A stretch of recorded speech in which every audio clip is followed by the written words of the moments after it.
Lucinta Luna terbaring lemas di RS batal nonton konser Blackpink. Kabar kurang menyenangkan datang dari selebgram Lucinta Luna. Pasalnya, Lucinta Luna gagal menonton konser Blackpink. Baru-baru ini, Lucinta Luna mengaku membatalkan niatnya untuk menyaksikan konser idolanya itu.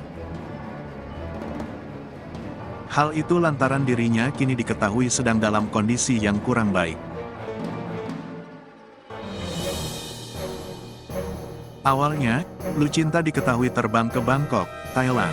Setibanya di Bangkok, selebgram berusia 33 tahun ini mengalami masalah dengan kesehatannya. Dalam keterangan unggahan di video tersebut, Lucinta terlihat menahan sakit yang tengah dideritanya. Udah sampai Bangkok mau nonton Blackpink tiba-tiba dilarikan ke RS langsung dirujuk pulang ke Indonesia, tulis Lucinta Luna di dalam video, dikutip Tribun Style dari Instagram, Senin, tanggal 9 Januari tahun 2023. Kemudian, ia memutuskan kembali ke Indonesia dan langsung mendapatkan perawatan.